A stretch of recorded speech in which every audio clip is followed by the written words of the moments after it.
And as the slide says, you're in the Structured Literacy in a Virtual World session. So hopefully you are in the one you thought you were in, and we're glad you guys are here.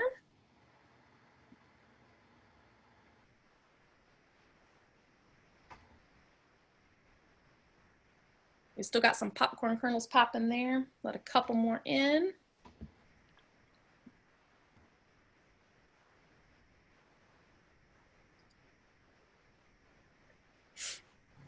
All right, Josh, we can go ahead and get started. All right, sounds good. Well, I'm glad you're all here. You know, when the agenda came out with all the sessions, I have to admit I selfishly jumped right on this one because I am eager to hear what Teresa and Suzanne have to say. I think it's going to be fabulous. I've gotten a little bit of sneak preview and it sounds fantastic. So I think we're all in for a real treat. So it's my pleasure to introduce Suzanne Gilbert and Teresa Crowson. And Suzanne's worked with students with special needs for about 11 years in Ohio, Germany, and now she's in Accomack County. She's taught students from pre-K up to 5th grade in co-teaching and self-contained. And she's committed to developing education programs for students that start off with the question, what can they do? So that's a little bit about her background and perspective that she brings to it. And Teresa, I've had the opportunity to work with in a few different capacities over the course of our careers together in Virginia, and she's just fantastic. And she's worked in the field of public education for over 20 years. And currently she's an educational specialist for autism and behavior at the Training and Technical Assistance Center, the TTAC at ODU. And with training in evidence-based practices for autism, instructional coaching, and instructional literacy instruction, Teresa is committed to helping educators support students with autism in all areas of education and is motivated by the power of presuming competence. So we've got two great presenters. I think you all probably know the drill. Doubt this is anybody's first session. So as you know, everything will be recorded. So just FYI, so if you want to take yourself off video, fine either way. I'll be monitoring the chat. So if you have any questions, my colleague Lucian and I will both be monitoring if you have technical issues, questions about any of the content. Teresa and Suzanne have left some time. They're going to have some interactive activities, and they're going to have some time to answer some of those questions. So I'll try to correspond with you in the chat, and I'll keep track of the questions. And if those don't get answered, we'll make time to get those at the end. So don't want to take any more time from our fantastic presenters. I'll turn it over to you all. We can't wait to hear what you have to say. All righty. So as Josh said, I am Teresa Crowson, and I'm the Autism and Behavior Specialist out of TTAC ODU. I'm serving the Superintendent Regions 2 and 3. What we do want to start out to find out from you guys is if you would like to please quickly use the chat feature and just give us an idea of what literacy looks like in your divisions for students with autism. Not necessarily currently, although you could say what it's looking like in the virtual world that we had towards the end of the school year. But in general, what does literacy look like in your divisions for students with autism? We'd love to hear that in the chat box from you guys.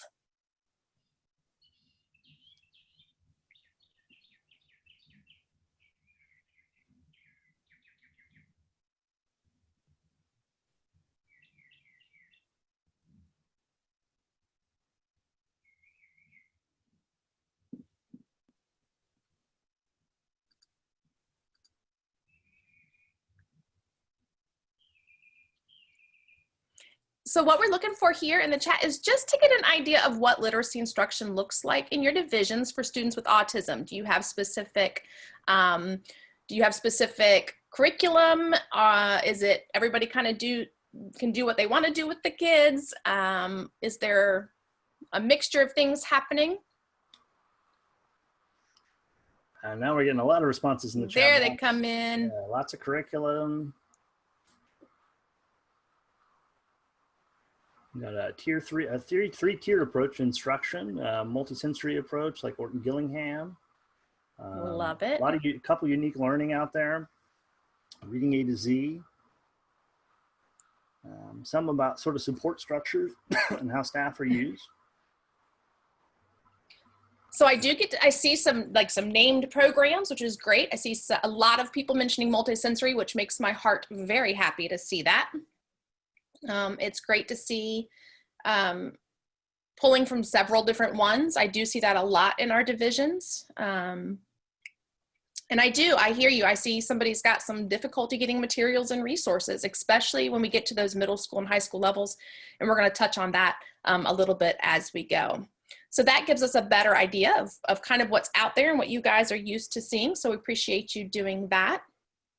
I do want to point out, hopefully in the email you got, you saw the link to our Google Drive where it has a note taker for you, and that you've either printed that out so you have access to it or have it available on a device.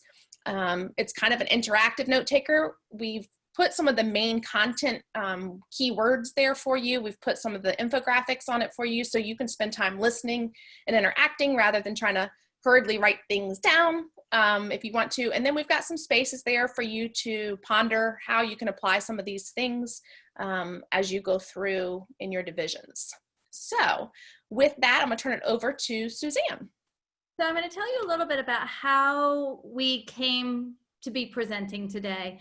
Last summer, I had attended VDOE's structured literacy training, and I'd been using structured literacy really my entire career as an inclusion teacher. And Teresa had also been at that training. And a couple of weeks after I got back from the training, I found out that I would be moving to teaching a self-contained room. And when Teresa came out to Accomack County to help me set up my room and some visuals, I said to her, the only downside of this change is that I'd been so excited to use structured literacy. And Teresa said, well, you could still do it. And I said, well, that's great and sort of helpful, because I think, like probably many of you have found, I showed up in a self-contained room that didn't have a curriculum, and really had a couple of filing cabinets with some old workbooks and a lot of flashcards. And I didn't know any other way to teach literacy than structured literacy, and I wasn't excited about those flashcards. So what we're presenting today really came out of just that idea at the beginning of the school year of let's just go with it.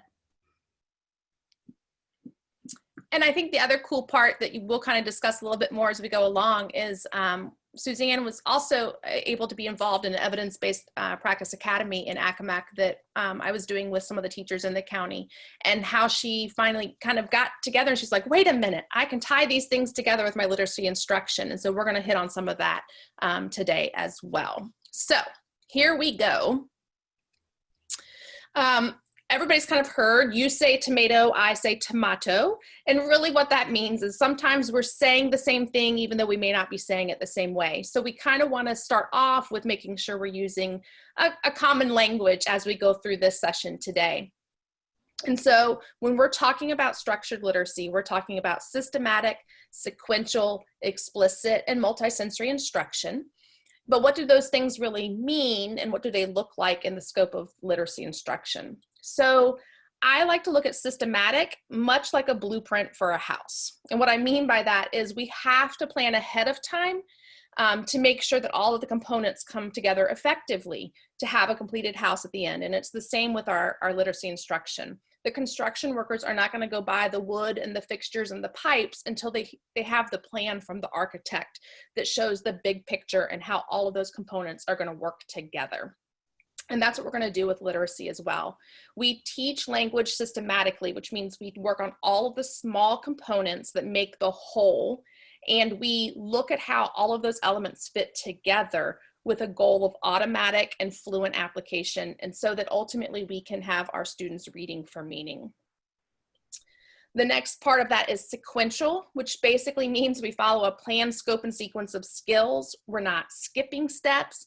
We're taking students from where they are to where they need to be next within that scope and sequence. And if we stop a minute and go back to that example of building a house, it's basically saying we can't put on the roof or build the roof until we build the foundation. And that's really what that sequential piece is all about. And the explicit piece means that we are going to directly teach students what we want them to learn. We're going to model it, we're going to do it alongside them, and then we're going to have them do it back to us to check for understanding. This is not a time to guess. And this has become really critical because what we find is that often in the third grade, teachers stop teaching phonics or curriculums drop phonics out. But we know that many of our students in third, fourth, fifth grade, middle school, high school, do not have their phonics knowledge down yet. And so we're really going to do that assessment, find out where their gaps are, what they're missing, and we're going to directly fill it in. Multisensory, I mean, if you come into my classroom during a lesson, you're going to see all kinds of fun stuff: bumpy mats, Play-Doh, sand trays. And obviously when we had to go to digital teaching, online teaching, I was not able to get those items to my students. But at the heart of structured literacy, multisensory really is seeing it, saying it, and hearing it all at the same time, which really helps build those neural pathways.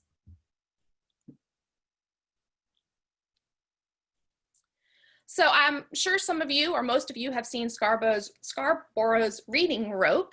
That's a mouthful.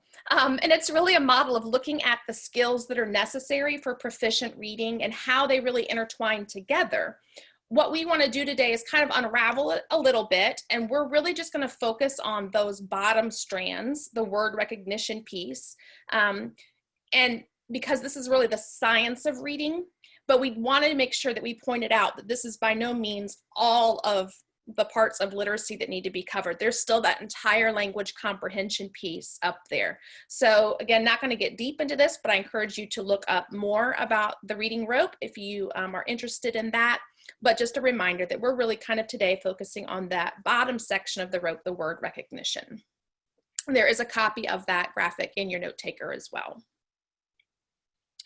So the first part of word work, or of that word recognition piece, does not begin with sound to letter connections. It really begins with phonological awareness, including phonemic awareness. We're not going to get stuck on what you see here in Tolman's Hourglass and go over all of the definitions and all of the parts. Again, there's a copy of this in your note taker. Also in the references and resources down at the bottom of your note taker, there is a link to Dr. Tolman's videos that explains her hourglass model a little bit more in depth for you guys. But we just want to really point out that the key point is that students must hear sounds and be able to manipulate those sounds before they even begin to attach those sounds to the letters or to print, okay? And so that's where we're kind of going today with this conversation.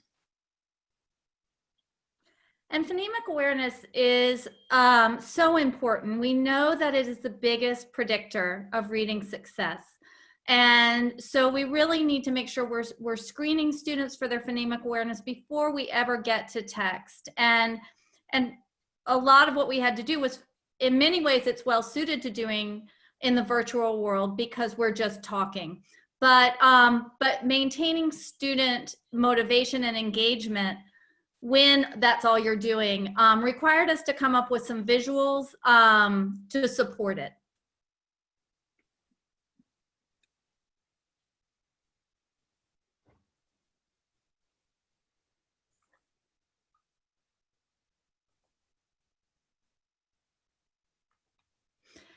And I want to point out that where a lot of what we're doing today are that we're going to be going through a lesson that's designed for emergent readers, but this is just a starting place. We don't want our students to just learn their letter sounds to be able to rhyme. This is really just the very starting line for them, and then we want to really help them grow through literacy, going from sounds to connecting those sounds to letters, and then taking those letter sounds into words and syllables and just into the text-based world. So one of the big things I see a lot, and again, like Suzanne mentioned, she walked into a classroom, a self-contained classroom, and in the file cabinet for reading were a bunch of flashcards. And we see flashcards frequently, and they do have a place. We're not saying that at all. But what we want to point out is that reading is not simply visually memorized words. We know with a lot of our students with autism, they might be hyperlexic. They can spew out these words that they have seen, but it doesn't mean that they're truly reading anymore. If you think about it, nobody's brain has the capacity to memorize every single word in their language. And that's why phonemic awareness is so important. we must have the sounds to attach to the letters in the words for us to be able to truly be readers versus memorizers. And we kind of want to talk about sight words. It's important to know that everybody's sight word vocabulary is different. There are a lot of words that are similar in our sight word vocabulary list, but we might have different ones from the person sitting next to us or 6 feet away from us in today's world. So what sight words are the words that a person can read within a fraction of a second. But instead of talking more about it, we're going to demonstrate it. So before I click to the next slide, I need to make sure that everybody's looking at the screen. I'm going to flash a word literally for a fraction of a second, and we're going to see if you guys can read it. Okay, so make sure you're looking at the screen. Here we go. I'm going to do it one more time. If you think you got it, you can feel free to type it into the chat box. Here we go.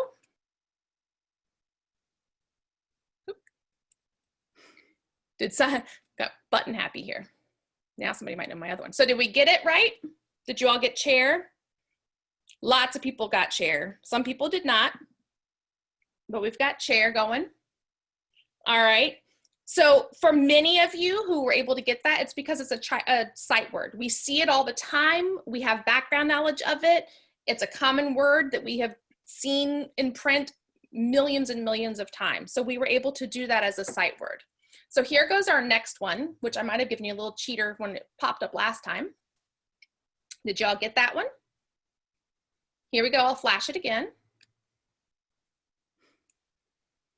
Nope, nope, nope, yep, nope, nope, no. Boy, we had so many, somebody said chocolate. Now I'm hungry, but nope, it was not chocolate. Not a nonsense word. Here we go, we'll let you see it. It's actually choleticothiasis. Choleticothiasis. Oh, look, I said it right too. Choleticothiasis. So not a nonsense word. It's actually a medical term. It has something to do with your gallbladder. So for a room full of doctors, especially if they're gastroenterologists, this might have been a sight word for them. It's something that they have significant background knowledge of. They see it all the time. They could have read this in that 0.25 seconds because for them, it might be a sight word, okay? So here we go. I want to show that it's not just the length of the word. I'm going to flash another word, and let's see if any of you guys get this one. Here you go, one more time. Anybody get that one? It might show the H. Yes, somebody said Mary Poppins because they didn't want to spell it. Oh, but somebody spelled the whole thing. Look at that.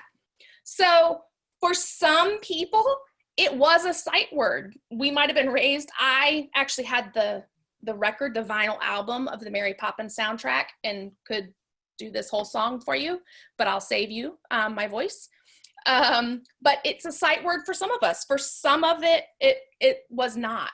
And so this is still proof that it wasn't because choleticothiasis was a long word that it could not be a sight word.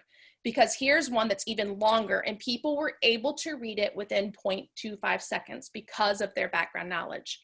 But the point of this is that we can eventually read this word. We can eventually probably sound out choleticothiasis if we had the time to do it.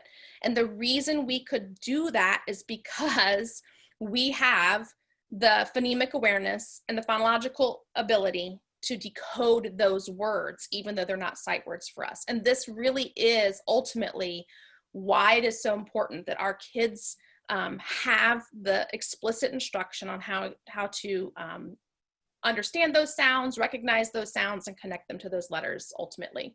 So the next thing we're going to do is we're going to do an interactive lesson. We're going to be like Nike and just do it. We're going to immerse you in the middle of an interactive lesson for literacy. And Suzanne's going to kind of explain how that's going to go while I switch a few things on my screen for you guys. So this is an actual lesson that I developed and used with a student. The template is one that I've used with a student while we were out in March, April, and May. And I was only able to use, we were required to use Google Meet, and that did limit my students' ability to manipulate the screen. So what I'm going to be doing today is what I did with my students. So I would ask my student for a response, and then I would move the cursor. I think we're going to be moving to something to Zoom for extended school year so that my students actually will be able to do some of the manipulation themselves, but it works either way. It was incredibly effective, even with me being the one to manipulate the screen the entire time. All right, so we know everybody is muted, and it would probably be a little overwhelming for everybody to talk at once anyways, but we really want you guys, as we go through this, follow through with what Suzanne asked you to do as the teacher. Be the student, see what it feels like on the other end of things, say the words, do the actions, work it out for yourself so you can really kind of figure out what's going on. You'll see in your note taker, there's a few spots for you guys to kind of fill in, you know, what did you do? What did you see? What questions you might have. And so I encourage you to use your note taker to jot things down as we go through this lesson as well.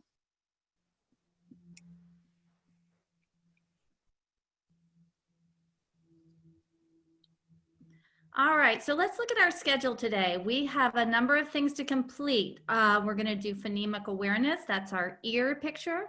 We're going to do our sound cards. We're going to read words. We're going to read sentences. We're going to read a story.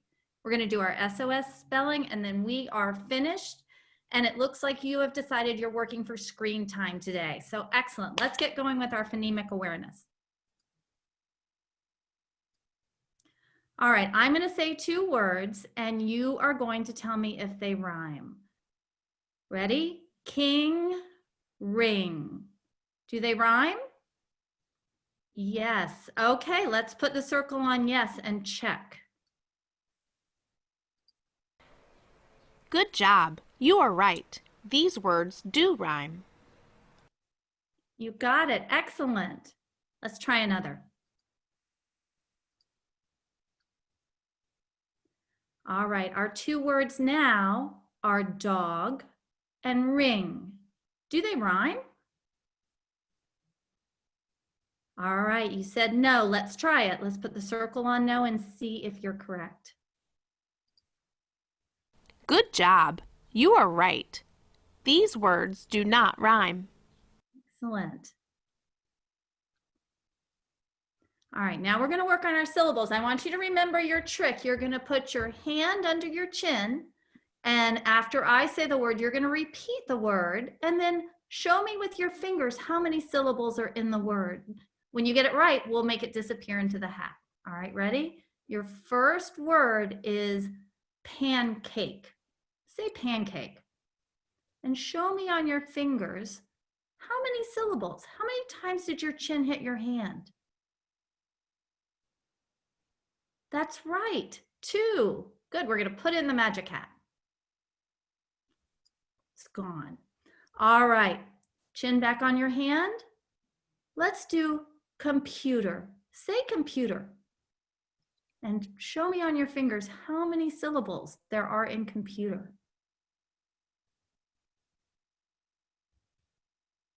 That's right, there's 3 syllables in computer. Let's put it in the hat. All right, let's go back to our schedule now. We are all done with our phonemic awareness, and we have sound cards next.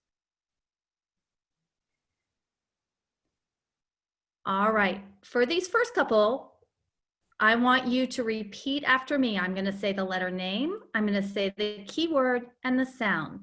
First, I'll do it. A, apple, A. Your turn. Excellent. Let's do the next one. Tea, table, T. You try it. All right, good. Let's do another.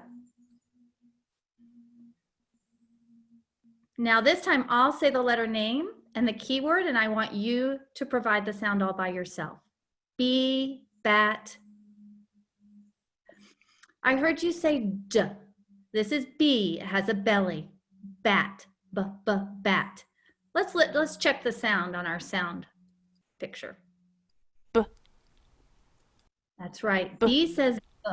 Let's try it again. B, bat. That's right. B. Good job. H, hat. Good. Let's try the next one. I, insect. I, that's right. I, insect, I. Good job. We're done with our sound cards. Excellent. Let's read our words now. All right. Let me take the tile and put it on our first word, and I'm going to remind you of what we do during word reading. All right. If you know the word right away, you're just going to read it for me. But if you don't know it, you're going to tap the sounds out on your fingers. So let's try that with the first one. A says a, T says t, at, t, at. All right. Go ahead, and I want you to read all of the words in that first line.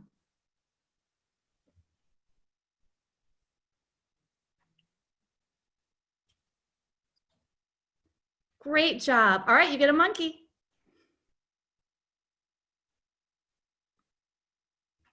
All right, now we're going to do the next line.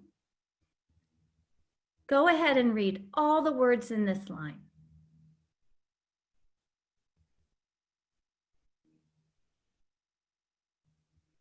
All right, on the last word, I'm going to move the tile to that last word.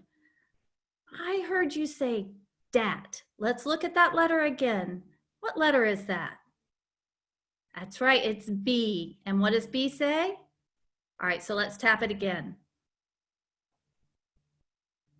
Excellent, bat, you got it. When you tap the words out and blend them, you get it every time. You get another monkey. All right, let's go check this off on our schedule. You've done 2 lines and you did a great job. And now it's time to read our sentences.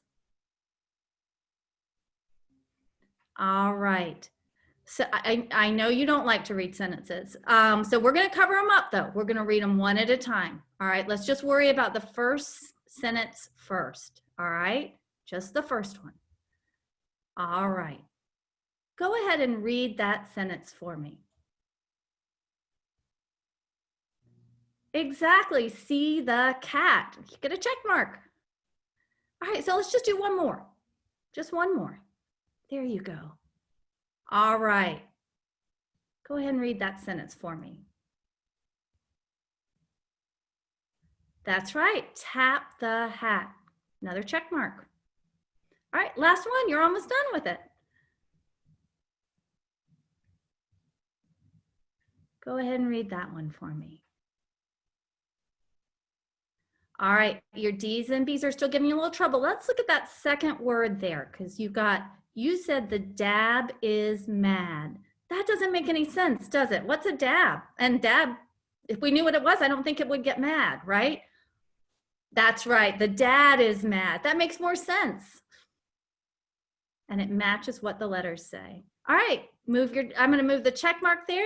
We're done with our sentences. You are making so much progress. All right, we only have 3 more things. We're done with the whole first column, and then we're gonna read a story. All right, you read it twice, the last lesson. And so we're gonna read it again today. Remember, we read it 4 times and then you get a new story. So go ahead, let's look at the picture first. What do you see in the picture? That's right, it's a cat. It looks a little bit like a mouse, but it's bigger. So I'm thinking it might be a rat. So let's go ahead and read the story and we'll find out what it's about.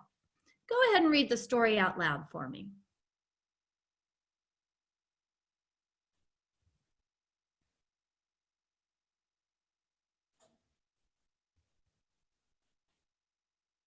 Yeah, I see that you're having trouble with that the third word in the last line. All right, let's sound that out together. Let's tap it out. That's right, p-ow. That's a tricky one to tap out, but you did a great job with it. Pow. Have you ever heard that word before? It means friend. A pal is your friend. So the rat is Sam's pal. It's his friend. Excellent. I'm going to put a thumbs up there and we're going to check it off the schedule. Good job. Oh, I forgot we have to do our comprehension. All right, so let's put our words back in our word bank from when we did them the other day. All right. So I'm going to read the sentence and you're going to tell me which of the words at the bottom finishes the sentence. All right, so Sam is a cat. That's right. I'll put cat up there. He is pal. That doesn't sound right to me. He is pal. I think I would say he is a pal. Is there another word that would make sense there? That's right. He is fat. He was a fat cat. Remember the picture? All right. He is on a mat. He is on a mat with his, pal. That's your new word, friend. His pal the rat. Good job. Excellent. All right, so that's all done. We have 2 more. Yeah, I know you don't like spelling, but we're gonna do it and then you'll be finished. All right, so let's go to our spelling. All right, remember, you're gonna help the dinosaur spell the words, all right? And these are our steps. I'm gonna give you a word and you're going to listen and look at my mouth. You're gonna echo it back to me. We're gonna unblend. We're gonna take apart the sounds. And then we're gonna put the letters that make those sounds on our fingers. And then you're gonna write those letters, saying each one as you write it. And then we'll be able to give you, Mom will give you a goldfish. All right, so here we go. Your first word is wrap. Say wrap. All right, let's take apart those sounds.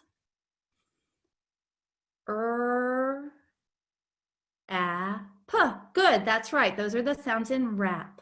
All right, now we have to put the letters that make those sounds on our fingers. Let's do that now. That's right, R-A-P. All right, go ahead and write those on your paper and say them out loud as you're writing them. Great. All right, I'm going to bring the dinosaur all the way down and you can ask your mom for a goldfish. Excellent. All right, good job. We're going to go check that off our schedule. You did it.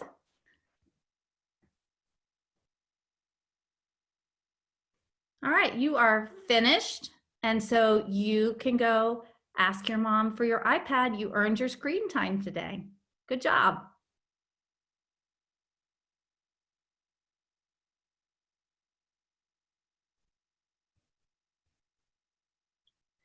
All right, so that was an abbreviated version and a very fast, you all are fast learners and fast readers. So, Suzanne, have you ever gone through that quickly with a student? No, and they were far more cooperative than my students usually. So we want to give you the opportunity to kind of reflect at this point. And so if you are comfortable with the annotation feature in Zoom, you can use the annotation feature with the text and type on our screen here some of the things that you saw, some of the things you liked, some of the questions you might have. And if you're more comfortable with chat, you can use the chat box. But looking back, so what are some of the things that you saw embedded, some of the best practices that might be able to be used, and what was your overall kind of experience with that type of lesson?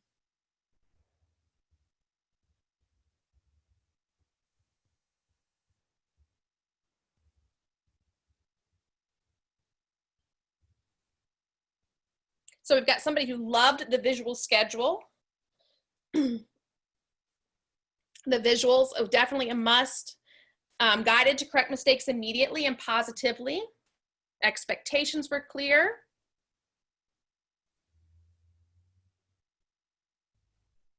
Direct instruction was definitely in place, even though it was virtual, right, guys?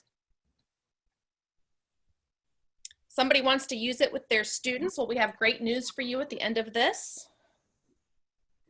Great reinforcement. Yes, we definitely had that reinforcement built in. And of course, we were using monkeys. I think that's one of Suzanne's kids' favorite things is monkeys. But if you've got kids who like aliens, then you use the aliens, right? It's tying some of that evidence-based practices of autism into our literacy instruction as well, using those visuals, using reinforcement, using student interest in what we're doing. Let's see. Yes, there was some movement incorporated. So that's that multisensory where we're tapping it out. They had the opportunity to write. Just loved it all. Well, I'm glad. Me too.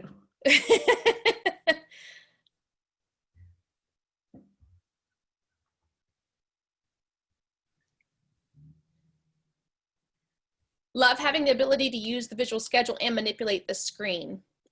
More engagement. It is. We are in a technology world. I mean, we were before, but we certainly are given current situation in the world. But we do know technology is engaging for a lot of students, not just students with autism, but especially some of our students with autism.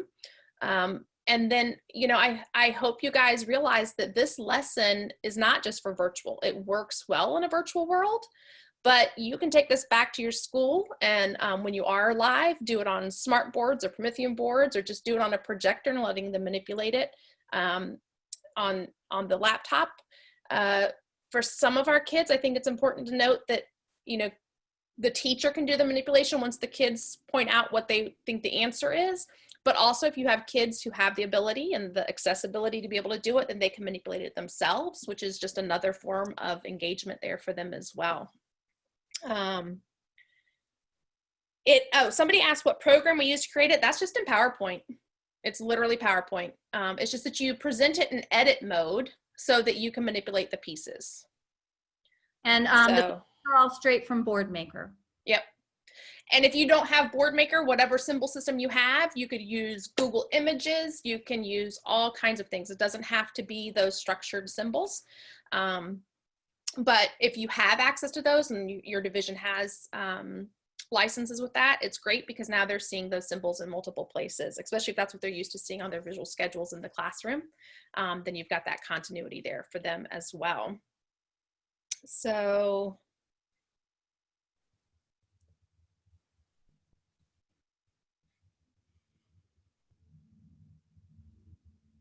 I like somebody said this makes them much less scared of doing something like this. And the baseball field, yes. And also somebody said that while we were kind of doing this as if there was an individual student there doing it, you can do this with small group, virtually or again in the classroom. So there's no limits there. Just make sure you incorporate those preferences of your students into there. So hopefully you guys, again, very brief, representation will not be that easy with your students. We do understand that. But just like everything else with our kids, that the more we do these types of things, what I kind of like about it is if they get used to it virtually and then you bring it into the classroom, it's familiar, it's a routine they're used to, and then lo and behold, if we all get put back on more restrictive and back to virtual learning, it's the same thing. So they're going to get used to that routine regardless of where you are doing that instruction for them. So I think that's going to be very helpful as the world kind of navigates what may be to come with this pandemic and not quite knowing what our classrooms are going to look like from week to week or month to month currently. So being able to use that across locations is amazing. I think the big piece to take out of that is whether we're doing it virtually or whether we're doing it in person, that systematic piece, that scope and sequence, and the pieces of structured literacy remain the same. That the content is still the same regardless of what platform we're using to put that out there on. So let's look here. Oh, let me clear our board. There you go. And we're going to let Suzanne talk a little bit about some of her lessons learned and some great success stories. I think one of the big things is, you know, as somebody from TTAC, I could stand up here and tell you all of these things, but I think it's best heard from somebody who is living it in the here and the now and has seen what can come out of that. So we're going to let Suzanne take that part away. Yeah, so this, you know, this whole year for me has been about experimenting and just trying what I knew best. And so when I started taking structured literacy or Orton Gillingham into my classroom to teach literacy, I didn't know what to expect. And I did the same lessons that I'd always given every other kid that I'd ever taught. And I just started to run into obstacles. You know, suddenly I had two of my students were nonverbal. So suddenly, well, they can't read out loud, but okay, so now we're going to spread all the word cards out on the table instead of me flashing them, and they're going to point to the word when I say it instead of reading it out loud. Or I had one student who didn't particularly like doing that, and he would just shuffle the cards right back up.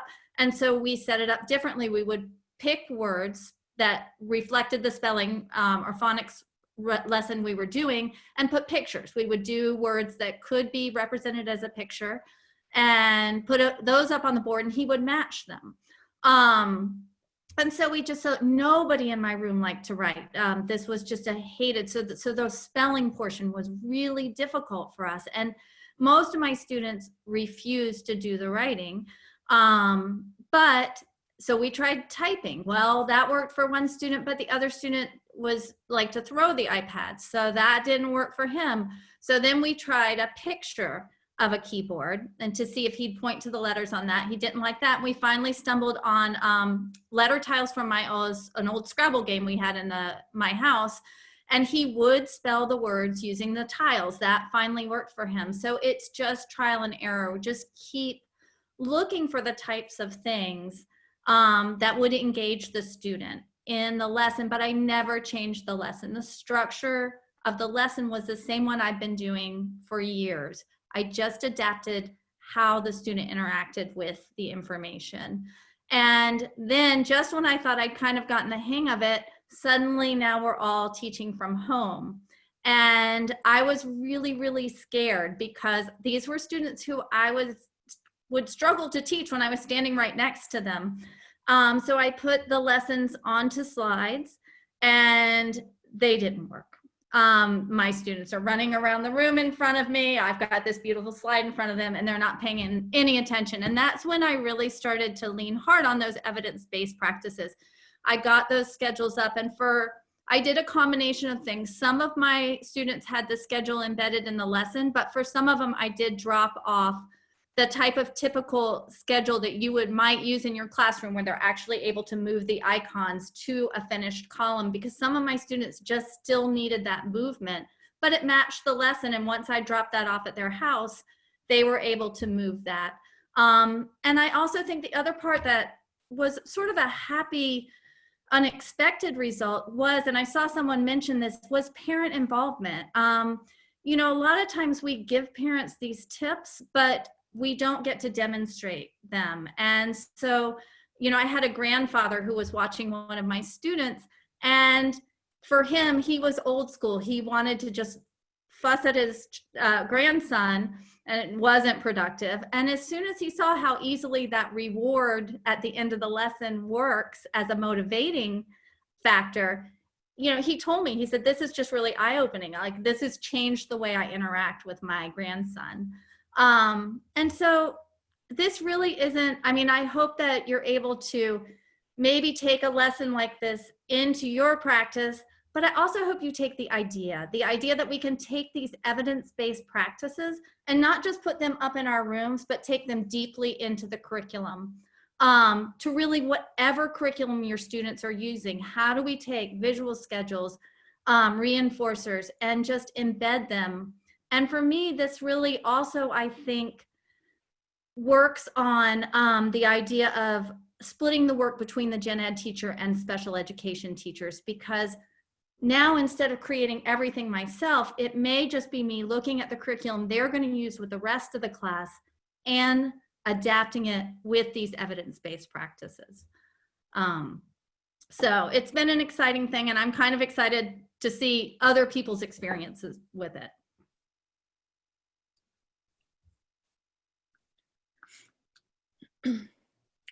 So we've got a couple of key takeaways, and then we're going to open it up for some questions and discussion as well.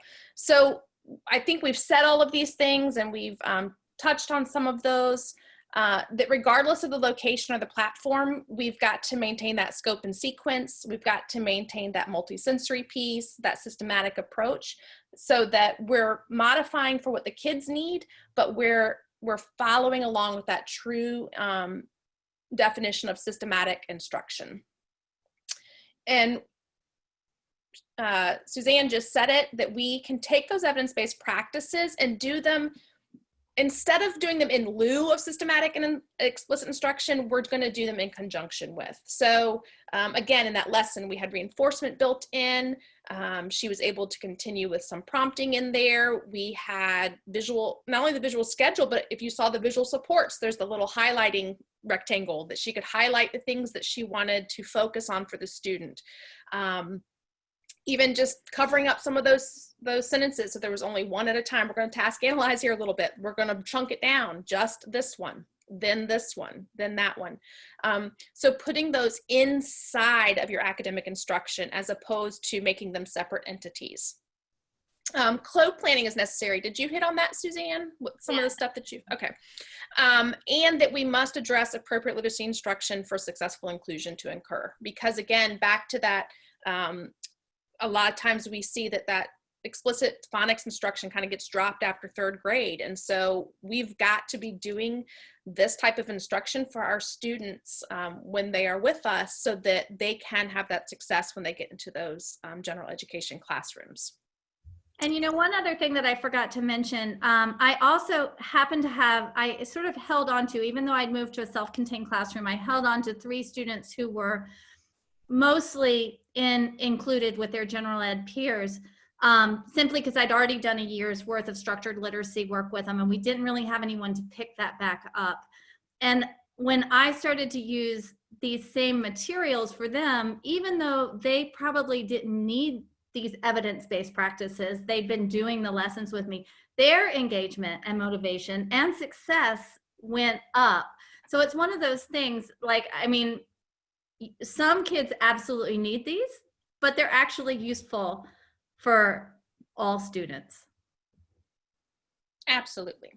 Good practice is good practice. And I find myself saying that an awful lot. So I think we have a question that you might be able to help answer, Suzanne, is how do you work on fluency? So you saw, and it's a little abbreviated in this one, is you saw that I have them read both their sentences. I usually have them read their sentences, words. We will stay on this numerous times until they're really pretty fluent. I usually like to see about 80% of the words being read without being tapped out.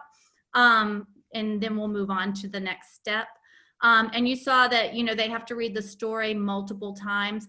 I also often will give these materials then to them, print them out, and have them practice in between lessons.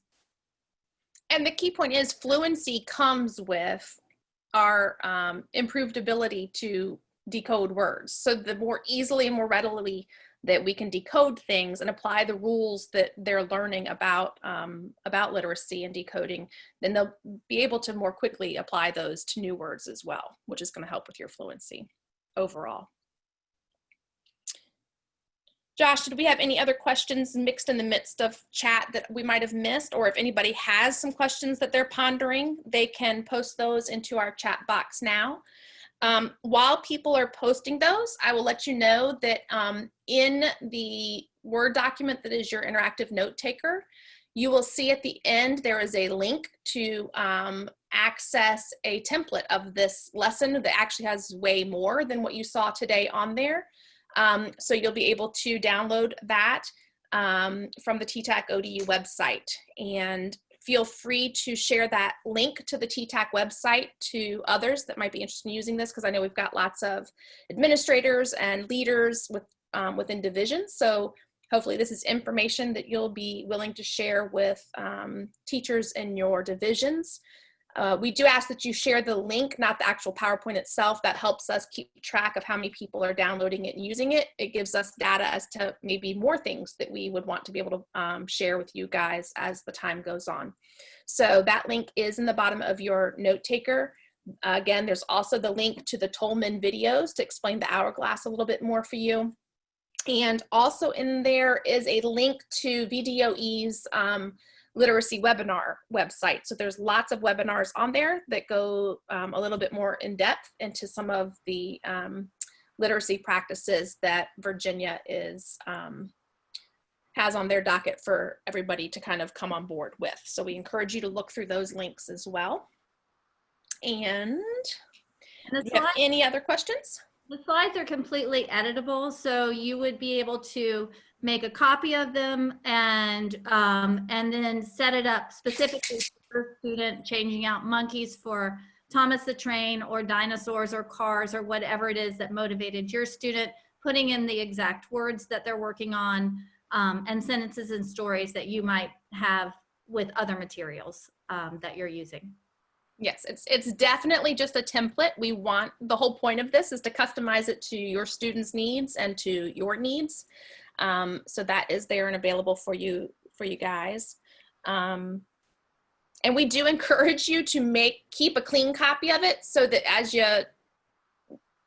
undo some things and redo some things, you can always go back to that fresh copy if you need to.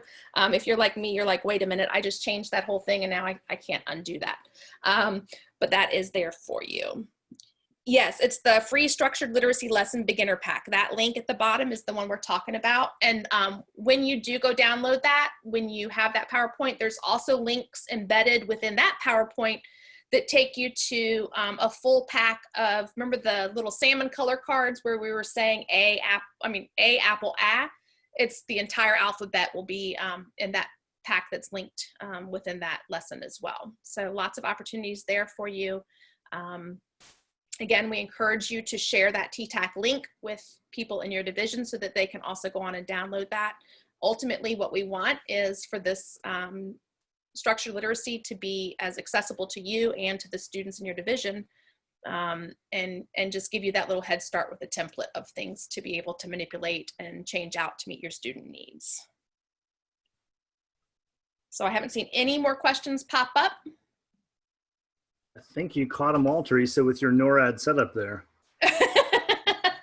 You all should see, I've got my computer, I've got a giant screen above it, I've got my iPad over here so I could see chat. I could like work for NASA right now. Mission control. Bring your shuttle into landing. Or SpaceX, I guess. I don't know if it lands again.